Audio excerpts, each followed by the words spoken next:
Şeref abi bugün gördünüz.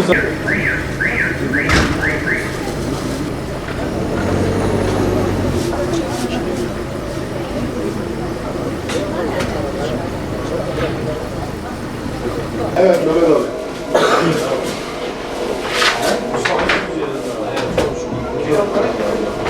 Sesini açacak mısın ya? Bu depremden dolayı Türkiye'ye geçmiş olsun diyoruz. Dolayısıyla biliyorsunuz hakikaten özellikle Gaziantep olarak da şimdiye kadar bir depremi yaşamamıştık. Böyle bir depremle karşı karşıya kalmamıştık. Fakat hakikaten bu deprem genel Türkiye'yi etkilediği gibi özellikle Gaziantep, Kahramanmaraş, Adana, Adıyaman, Urfa, Diyarbakır bu bölgelerde çok ciddi bir hasar meydana geldi. Dolayısıyla halkımız bu konuda depremden dolayı çok ciddi bir mağduriyet yaşadı. Bu konuda hem sokaklara, halkın sokaklarda olması, evlerine girememeleri, evlerin yıkılması, evlerin çatlaması, dolayısıyla hasarların büyük olmasıyla beraber halkımızda bir korku da hasıl oldu. Bununla ilgili evlerine giremeyince de ister istemez halkımız bu konuyla ilgili işte yemek, gıda ile ilgili çok ciddi sorunlar, problemler yaşadı. Biz de Umut Kervanı olarak halka yardımcı olma, depremzadelere yardımcı olma adına halka ekmek dağıtımıyla ilgili bir çalışma yaptık. Şu anda gördüğünüz gibi işte fırınlarda sıcak ekmek halkımıza ikram ediyoruz, dağıtıyoruz. Yani ücretsiz olarak halka yardımcı olmaya çalışıyoruz. Halk bu konuda evlerine giremedikleri gibi açlar çünkü yanlarında çocukları var, bebeleri var.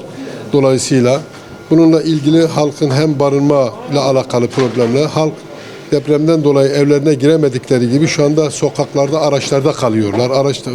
Araçlarda konaklıyorlar. Bir de Gaziantep'te asıl gıda ile ilgili fırınlar kapalı, marketler kapalı. Yani alışveriş yapabilecekleri bir yer de söz konusu değil. Dolayısıyla baktık ciddi bir perişanlık var, ciddi bir sıkıntı var. Biz de Umut Kervanı olarak bu sıkıntıların giderilmesi adına fırıncı arkadaşlarla görüştük. Allah razı olsun. Onlar bize yardımcı oldular. Hayır sahiplerimizin de vesilesiyle geldik. Şu anda gördüğünüz gibi fırında sıcak ekmek çıkıyor. Dışarıda halka dağıtılıyor. Bununla halkın ihtiyacını giderme adına böyle bir çalışma yaptık. Tabii bu sadece gıdayla alakalı, ekmekle alakalı olan bir mesele değil. Burada battaniyenin farklı ihtiyaçların da olduğu söz konusu. Burada hayır sahiplerimiz de vesile oldu. Hem bu ekmek dağıtımında. Ondan dolayı hem hayır sahiplerine bir teşekkür ediyoruz.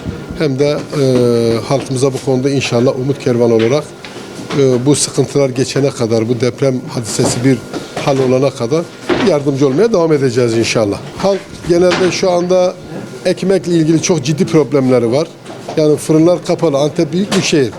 Büyük bir şehir olduğu için fırınların hepsi kapalı. Yani dolayısıyla fırınlar açık olmadığı için de ekmeğe ihtiyaç söz konusu. Ekmekle alakalı halkın talepleri var. Yemekle alakalı halkın talepleri var. Biz bir taraftan fırınları açtırdık. Birkaç fırında hem sıcak ekmek dağıtıyoruz. Bunun yanı sıra kurmuş olduğumuz bir mutfakta da sıcak çorba dağıtımını yapıyoruz. Deprem olduğu bugüne kadar hem sıcak çorba hem ekmek dağıtımına devam ediyoruz. Halkın talepleri genelde yemekle alakalı, ekmekle alakalı taleplerdi. Bunu yerine getirmeye çalışıyoruz. Bunun yanı sıra battaniye talepleri var. Tabii farklı talepler oluyor. Bu konuyla ilgili biz de Umut Kervanı olarak elimizden geldiği kadar yardımcı olmaya çalışıyoruz. Böyle bir çalışma yaptık. İnşallah bereketli olduğuna inanıyoruz. Bu işe vesile olan hayır sahiplerinden Allah razı olsun diyoruz.